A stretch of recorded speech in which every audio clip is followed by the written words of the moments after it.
Hey, welcome back to Ask Coach Nate, episode 24. Today, we're going to discuss some innovative ways to use Strava to train.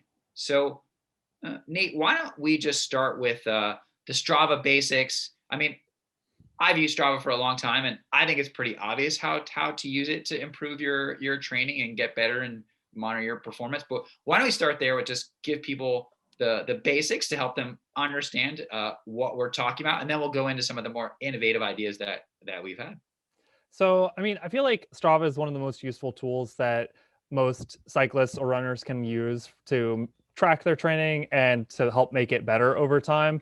And I feel like coming from a running background and then transitioning to cycling, I already had it in my head that I was like trying to compare myself against myself, and being able to track everything automatically was a great innovation because it's like it takes time to like record your times on things or record your miles in like a physical journal like I used to as a runner.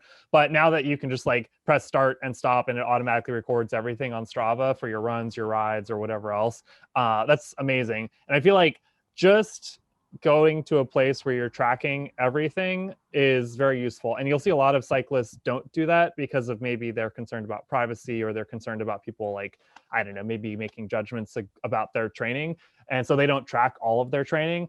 I feel like you can make your stuff private if you want to, but just tracking everything so you know how much training you're doing. You can look back at your workouts. You could maybe title them when you complete them, like what it is that you did that day, so you don't have to go and look at the actual workout session and see that you were doing intervals or that you were just doing an endurance ride or something like that. But that already is going to do you a great service, so you can track your training and just how productive you have been with your training activities.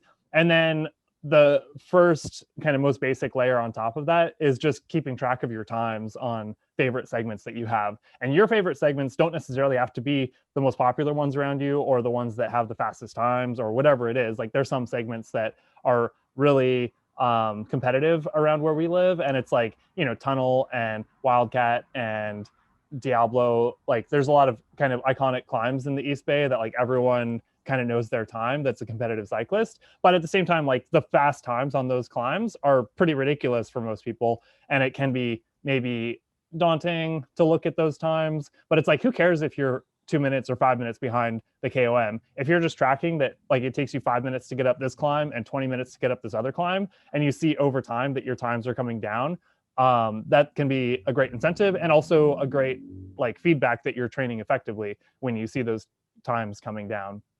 Yeah, no, I mean that's how I started, right? Like I tracked everything Strava, and I thought it was really fun, and I loved using Strava. And then I just started to get the KOMs around where I live because I thought that was like a fun thing to do. Yeah. It had nothing to do with I was intimidated by the numbers in the other climbs. Like I'll never have a KOM on Wildcat Canyon Road or something, and now and I'm okay with that.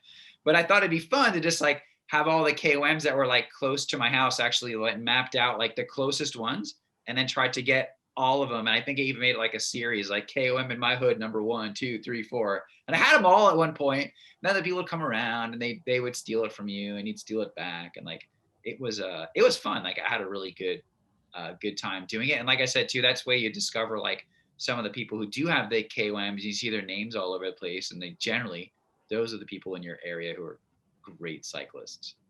And also, like when you find those people, it's fun to like stalk them and just look at where they're training, because if somebody's an experienced rider, they clearly know how to train. Like if they're very fast, they have done effective training, they know how to train, and like whatever routes that they're using can be useful for you to like figure out, where you might consider training, especially if you're new in an area.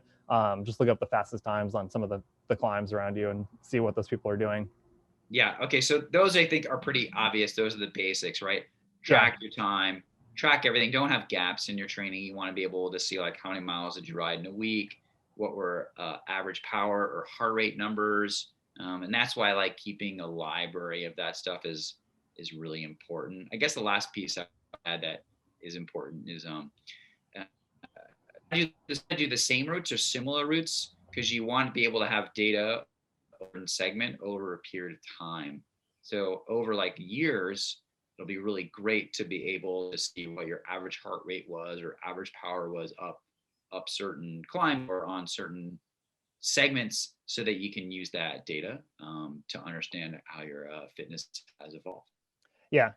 And one caveat that I would draw attention to just for like really long segments is if you make a segment for a long ride that's like 4 or 5 hours long, sometimes that won't actually end up being terribly fruitful because like it might register every time that you do it. But sometimes if there's a little bit of deviation or the GPS data doesn't quite sync up with that segment, it won't register that you did that 4 hour loop, even though you were doing the same ride that you've done multiple times before.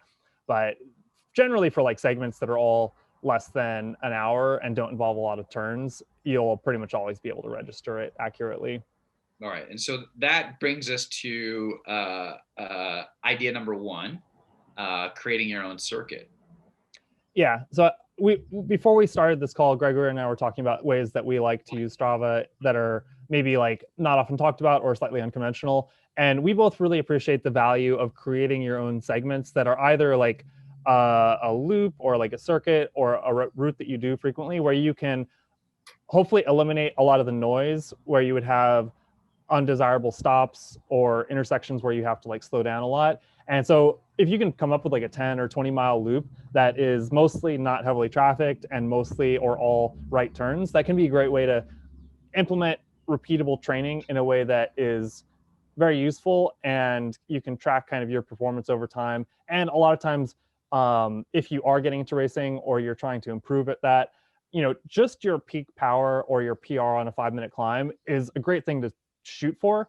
But that's not usually what determines the outcome of races. Like there is a correlation maybe between your 5 minute peak power and the best power that you can do up a 5 minute climb 4 hours into a road race. But you have to practice that. So if you come up with a circuit or you come up with rides where you can do repeatedly hard efforts over a length of time, and you can see like how fast did I go up this climb on the 10th lap on this like 10 mile loop for like, let's say it was like an epically hard, Saturday training ride because you're getting ready for nationals or something like that. Or if you're just like a cat 4, like if you have a 10 mile loop and you do it 4 times, like how fast can you get up that 5 minute climb at the end of your 4th loop? That can be a great kind of role play for racing and great training in a way that a lot of people don't necessarily use Strava in that way.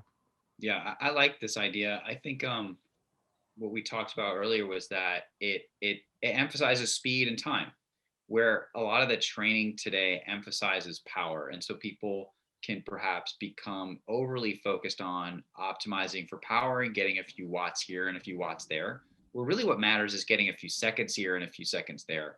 And so, if you have a circuit that's a great circuit, all right turns, you can go pretty fast the entire time. You can go up hills, you can go down hills, you can go through different types of terrain and do it almost like you're practicing a race and see how fast you get through the circuit. It'll force you to figure out how to put out the power and do it in a way that you're more aero and actually optimizing yourself to the ride rather than just doing whatever it takes to squeeze out a few more watts. So that's what I really like about that idea. Yeah. Any other tips for how to formulate your circuit? I mean, just in general, I would definitely emphasize the value that you're pointing out, that you can use Strava to track your times and not just your power. Because a lot of people get hung up on looking at their power, even if they're only using Strava. But clearly, if they're using like Training Peaks, for example, they just look at their power curve, they look at their like, their intervals, and it's like, oh, did I do 300 watts or did I do 400 watts, like whatever their intervals were. But it's like, if I'm 3 or 4 pounds heavier or lighter, or if I'm well trained and I can stay in the saddle more on climbs, like that's less drag. And maybe I'm doing 5 watts less, and maybe I would feel disappointed about that. But if I'm a minute faster going up Diablo, that's what I actually care about, Or if I'm going up like, Tunnel's a good example where it's a climb in the East Bay Hills just adjacent to Berkeley and Oakland. And the fast times are like just barely over 10 minutes. And those times, I think the average is like 18 or 19 miles an hour, because it's like, I don't know, like averages like 3 or 4% maybe. And there's some sections that are kind of flat. And it's like, if I'm out of the saddle hammering at 500 watts going up that, like that's going to be slower than if I'm in the saddle doing 470 and I'm more aero. But it takes, for me at least, it takes training to practice that, because I feel more comfortable out of the saddle substantial amounts of time during climbing. So it takes discipline, and you don't get that feedback if you're just looking at your power meter. But if you look at your times, like that's what matters. Like I don't care if I'm 5 watts up or down. I care if I'm light and I'm efficient with my power and I can go fast.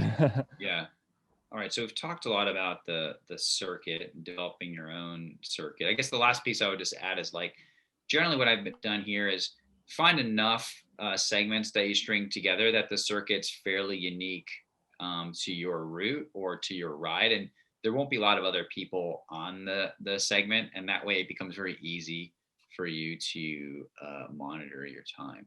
Yeah, Um, and it's and along with that, like not be distracted by other people that are on there where it's like, oh, I'm like a minute slower than so and so, this other rider. You want to be productive for your training and like compare yourself against yourself so that you can get better and not just arbitrarily like hammer yourself to go, take somebody else's fast time or something like that. right. So that brings us to number two, which is segments and hill climbs. I mean, there are ways to use those to get better and be more effective. And let's talk about that. Yeah, so I feel like there's two things maybe that stand out to me when thinking about that. One is, where we live in the East Bay, Mount Diablo is like the obvious really long climb that people can do where if they're trying to do like a 30, 40, 60-minute hard effort, or they're like practicing to do the Diablo challenge, which is just a race to the top, like they'll go out and they'll ride Diablo. But if you live in Oakland or Berkeley, like that's 2 hours away riding. So maybe that's not practical for them. And I feel like interacting with clients over the years, a lot of people have trouble coming up with ideas in their head for where they could do hard efforts that are longer than 10 or 15 minutes long because all the climbs that they know are 10 or 15 minutes long. But there's a lot of opportunity if you just do some recon and you see like where is it that there aren't many or any intersections or there's only right turns, and you can maybe string together like a couple of climbs that only have flat sections in between, or maybe there's just a quick moment or two where it's downhill. So, like I said, most of the climbs around here are less than 15 minutes for people that are, let's say, like a Cat 3 or a 4 or fitter. But there's some great sections where you can go hard for like 30, 40 minutes or longer that are immediately next to like, the Berkeley, Oakland area. So for example, and you don't have to ride like 2 hours to get there. So for example, like if you go up the climb, like if you go up over the hills north on San Pablo Dam Road, you can string together like a short 4-minute climb. It's flat for 4 miles, a 10-minute climb, and then another 10-minute climb. And the whole like 40 minutes, like for me, it's about 40 minutes. The whole time, it only has like maybe 20 or 30 seconds where you can't pedal. And it's really close by for people that live in the East Bay. Or if you're over in like Castro Valley, you can ride all the way up to Joaquin Miller Park with all of like 20 or 30 seconds not pedaling. And it's much closer than Diablo. Like you could do either of those rides in like 2.5 hours instead of 4.5 or 5 hours. And then also I really love using segments that I'm familiar with late in a ride to see how hard I can go at the end of 4 or 5 or 6 hours, because that's usually what determines race outcomes. It's like, how hard can you go up a climb? How hard can you sprint? How hard can you do repeated attack efforts late in a ride? So I will often role play that at the end of a ride. And like my longer rides always include some kind of quality if I'm training for racing. And so I'll do like some hard efforts, but then that last hour, oftentimes it's like race simulation time where you can go really hard when you're already really tired from doing some workout features beforehand. Yeah. And that, you have to be familiar with like maybe my PR on Wildcat is like 8 minutes, but that's an arbitrary like peak performance. If I'm 5 hours in, if I can do it under 10 minutes, that's great. That could, put me in a race winning position during a hard hilly road race.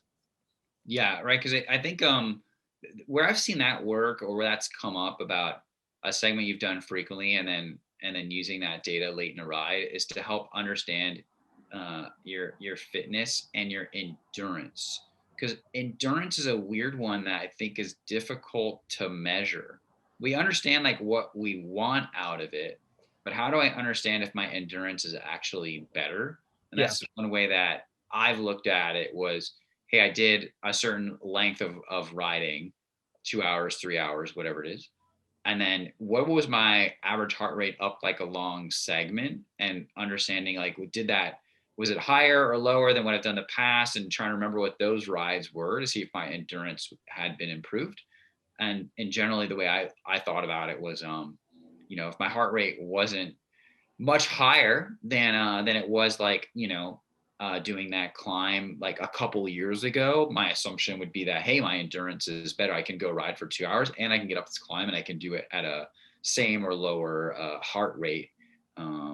It's like it's actually the best method I've ever come up with to figure out like if I actually have more endurance, because I think like power and speed is very easy to measure and it's very straightforward. That's why people like power, because it's absolute and it's just a number and that's the number. Yeah. But how do you understand if you have more endurance? And after lots of conversations with people on the bike, like chatting about it, that was the best idea we could come up with. Yeah, yeah, I feel like it depends on what kind of endurance you're looking for, but definitely, for some of the athletes that I'm working with, they're working on getting ready for Leadville. So it's like there's not a lot of tactics. You're just trying to get across this like epic long ride as quickly as possible and mostly keep it pretty even paced. So it's like if you are doing, your weekly 5-hour ride or however long it is, like if you can do a few watts more, but your power but sorry, your heart rate and perceived effort are maybe just a little bit less, or for a similar heart rate and a similar perceived effort, you can go just like 5 minutes, 10 minutes faster,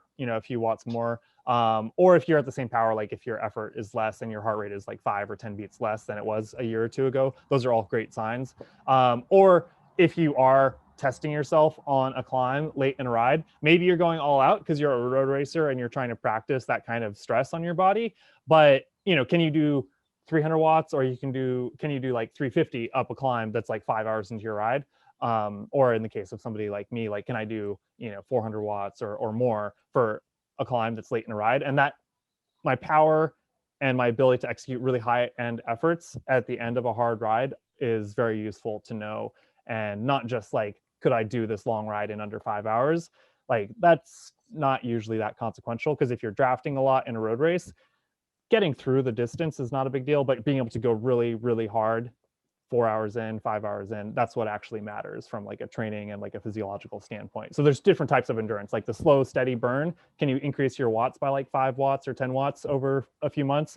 Or intensity stuff like road racing fitness, can you go up that 3-minute climb 20 or 30 watts higher, even though the rest of your ride looks similar beforehand? Yeah. Yeah, that's great. I think the only thing I would add here was like when I was first starting out, I didn't have a power meter. And I wasn't that fit. I just made the rides longer. I made the rides longer in the beginning, and that was cool. And it was very motivating. And I was excited. I remember like first metric century, first real century. And then once I did that, I was like, well, now what do I do? So I just tried to make the rides harder. And I did that by stringing together segments and hills and things that I knew were more challenging. And the thought of like just doing a hill repeat and riding up Tunnel Road 5 times was just something that I wasn't ready to tackle yet. What I liked was being outdoors and going cool places. So I just put together routes that had really hard hills and tackled that. And by the last hill, I'd be really tired, and all I had to do is kind of force myself up it. But I got a lot stronger, and so it was a great way to kind of build some of the initial endurance and fitness. It's a little bit different, I guess, than like race training. But if you're new and you're just trying to get better and stronger and faster, like just putting together longer, more interesting and more challenging rides is a great thing to do. And Strava can give you a really clear way to do that. Yeah, totally. And along similar lines, if you are looking at Strava and you don't have a power meter, it's nice because it can give you some objective feedback on your performance in a way that you might be lacking if you don't have a power meter, because you can see how you stack up on those climbs. Correct. Any other Strava tips? I don't know. I mean, I feel like definitely like one of the biggest ones that stands out to me is just people tracking everything, because I feel like a lot of people don't fully appreciate how like useful it can be to accurately track like how much training you've done, how your times have progressed over time, and how well you can execute a high end effort at the end of a long ride. Or if you are doing longer rides, like have a few benchmark workouts for whatever intensity it is, like whether it's your long ride or otherwise, that you can keep repeating and see, do I do that 100-mile loop a little bit faster than I did before, or do I do it at a little bit lower heart rate but the same power? I think that that's really useful, and I think a lot of people get fixated on just like, racking up kudos and racking up, top 10s or KOMs on climbs, and it's like that's great, but if you want to improve your fitness and be a better rider, there's definitely a lot more to it, and you can add secondary and tertiary layers to how you use the platform. And I think it is the best platform for tracking and monitoring your training. I think other ones maybe are better for coaching where you might have a shared calendar, but Strava is really, I think, underrated as a training tool. People kind of don't fully appreciate, I think, the value that it has.